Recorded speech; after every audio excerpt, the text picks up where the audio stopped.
അപ്പോൾ തവക്കുൽ എന്ന് പറയുന്ന മുഅ്മിനീങ്ങളുടെ സ്വഭാവമാണ്. ഈ സ്വഭാവം നമ്മിലില്ല എന്നുണ്ടെങ്കിൽ നമുക്ക് സംശയങ്ങൾ വരും. തവക്കുൽ അങ്ങനെയാണോ, ഇങ്ങനെയാണോ, തവക്കുൽ ചെയ്താൽ ഇങ്ങനെ പറ്റുമോ, അങ്ങനെ പറ്റുമോ എന്നുള്ള സംശയങ്ങൾ വരുന്നത് എന്തുകൊണ്ടാണ്? നമ്മൾ ആ സ്വഭാവത്തിലേക്ക് നമ്മൾ എന്ത് ചെയ്തിട്ടില്ല, എത്തിയിട്ടില്ല. അപ്പോൾ നമ്മൾ പ്രയത്നിക്കുന്ന ഘട്ടത്തിലാണ്. സുബഹിക്ക് നേരത്തെ എണീക്കാൻ വേണ്ടി പ്രയത്നിക്കുന്ന ആളെ പോലെ നമ്മൾ യഥാർത്ഥമായ തവക്കുലിലേക്ക് എത്തിപ്പെടാൻ വേണ്ടി പ്രയത്നിക്കുന്നവരാണ്. തവക്കുലു സിഫത്തുൽ അവാം എന്ന് പറയുന്നത് സാധാരണക്കാരുടെ സിഫത്താണ്, സാധാരണക്കാരുടെ വിശേഷണമാണ് തവക്കുൽ എന്ന് പറയുന്നത്. അതിലേക്ക് പോലും നമ്മൾ എന്ത് ചെയ്തിട്ടില്ല, എത്തിയിട്ടില്ല. കാരണം നമ്മൾ എന്താണ്, നമ്മൾ സാധാരണക്കാരുമല്ല, സാധാരണക്കാരിൽ പെട്ട സാധാരണക്കാരാണ്. അപ്പോൾ തുടക്കഘട്ടം എന്ന് പറയുന്ന പരിശ്രമത്തിൻ്റെ ഘട്ടത്തിലാണ്. അങ്ങനെ പരിശ്രമിച്ച് ചെന്ന് യഥാർത്ഥ തവക്കുലിലേക്ക് എത്തിക്കഴിഞ്ഞാൽ പിന്നെയുള്ള 3 ഗ്രേഡുകളെ സംബന്ധിച്ചിട്ടാണ് എന്ത് ചെയ്തത് ഇപ്പോൾ മഹാനവറുകൾ പറഞ്ഞത്. വസ്വാഹിബു തസ്ലീമി യക്തഫി ബി ഇൽമിഹി. രണ്ടാമത്തെ വിഭാഗം തസ്ലീമിൻ്റെ അഹ്ലുകാരെന്ന് പറയുന്നത് അള്ളാഹുവിൻ്റെ ഇൽമ്, അതായത് നമ്മളെ കാര്യങ്ങളൊക്കെ അള്ളാഹുവിന് അറിയാം. ഏറ്റവും ബെറ്ററായിട്ട് കാര്യങ്ങൾ അറിയുന്നവനാരാ? അള്ളാഹുവാണ്. അങ്ങനെ അള്ളാഹു നമ്മളെ കാര്യങ്ങളൊക്കെ അറിയുന്നു എന്നതുകൊണ്ടുള്ള സമാധാനം സിദ്ധിച്ചവർ, അവർക്കത് മതി. അള്ളാഹു അറിയുന്നു, അള്ളാഹുവിൻ്റെ അറിവിലുള്ള കാര്യങ്ങളാണല്ലോ എല്ലാം എന്നുള്ള ആ ഒരു സമാധാനം അവർക്ക് ലഭിച്ചിട്ടുണ്ട്.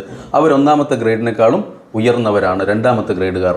3ാമത്തെ ഗ്രേഡുകാരെ സംബന്ധിച്ച് ആ 2ാമത്തെ ഗ്രേഡ് ആരാണ്? നമ്മൾ നേരത്തെ പറഞ്ഞു വെച്ചു, ഔലിയാക്കളാണ് അവർ അള്ളാഹു കാര്യങ്ങൾ അറിയുന്നു എന്നതുകൊണ്ട് സമാധാനം സിദ്ധിച്ചവരാണ്, അവർക്കത് മതി. ഇനി 3ാമത്തെ വിഭാഗത്തെ സംബന്ധിച്ച് 3ാമത്തെ വിഭാഗം ആരാ? തഫ്വീലിൻ്റെ അഹ്ലുകാർ.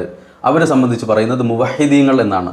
ഓക്കെ, യഥാർത്ഥ മുവഹിദ് എന്ന് പറഞ്ഞ് നടക്കുന്ന വേറെ കുറേ ടീമുണ്ട്, തൗഹീദ് മുവഹിദ് എന്നൊക്കെ പറഞ്ഞിട്ട്. അവരെ പറ്റിയല്ലേ പറയുന്നത്. ഔലിയാക്കളിൽപ്പെട്ട ഏറ്റവും ഉന്നതന്മാരാണ് ആര്?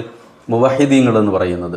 അവരുടെ വിശേഷണമാണ് തഫ്വീൽ എന്ന് പറയുന്നത്. അപ്പോൾ ആ നിലയിലേക്ക് എത്തുമ്പോൾ തവക്കുലിൻ്റെ എക്സ്ട്രീം ലെവലിലേക്ക് എന്ത് ചെയ്തു, അവരെത്തി. അവരുടെ വിശേഷണം, അവരുടെ പ്രത്യേകത എന്താ?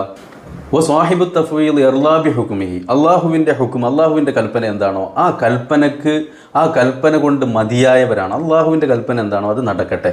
പിന്നെ അവിടെ അള്ളാഹു എന്ത് വാഗ്ദാനം ചെയ്തു, എന്ത് ചെയ്തു, ഇതൊന്നും ചർച്ചയേ ഇല്ല. അള്ളാഹുവിന് എന്താണോ ഇഷ്ടം, നല്ല കാര്യങ്ങൾ വിശ്വസിക്കുകയും പ്രവർത്തിക്കുകയും നല്ല കാര്യങ്ങൾ ചെയ്യുകയും ചെയ്താൽ സ്വർഗം കിട്ടും. ആയിക്കോട്ടെ, സ്വർഗ്ഗം ഇനി അവിടെ ചെന്നെത്തുമ്പോൾ സ്വർഗ്ഗമല്ല നരകാതിരുന്നത്, ആയിക്കോട്ടെ, കുഴപ്പമൊന്നുമില്ല. അള്ളാഹു എന്താണോ തീരുമാനിക്കുന്ന തീരുമാനം നടക്കട്ടെ എന്നുള്ള അള്ളാഹുവിൻ്റെ തീരുമാനത്തിലേക്ക് ദുന്യവിയും മുഖ്റവിയുമായ എല്ലാ കാര്യങ്ങളും ഏൽപ്പിച്ചു കൊടുത്തവരാണ് അവർ. അത്രയും ഉന്നതന്മാരാണ്. അതുകൊണ്ടാണ് വസാബിഖൂന സാബിഖൂൻ എന്ന് പറയുന്നത്. അവരെ കൊണ്ട് പറയുമ്പോൾ അവർ നന്മ കൊണ്ട് മുൻകടന്നവരാണ്, വിജയിച്ചവരാണ്, മുൻകടന്നു പോയവരാണെന്നൊക്കെ പറയുന്നത് അവരെ സംബന്ധിച്ച്.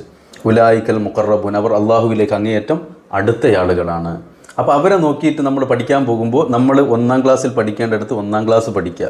1ാം ക്ലാസ്സിൽ പോലും എത്തിയിട്ടില്ല, ബാലവാടിയിലാണ് പഠിക്കേണ്ടതെങ്കിൽ ബാലവാടിയിലുള്ളത് പഠിക്കുക. ഇല്ലാതെ നമ്മൾ ധരിക്കുകയാണ് നമ്മൾ 10ാം ക്ലാസ്സിലേക്ക് യോഗ്യനാണെന്ന് നമ്മൾ സ്വയം തീരുമാനിച്ചാൽ നഴ്സറി ഉണ്ടാവില്ല, 10ാം ക്ലാസ്സും ഉണ്ടാവില്ല, തോറ്റു തുന്നം പാടിപ്പോവും.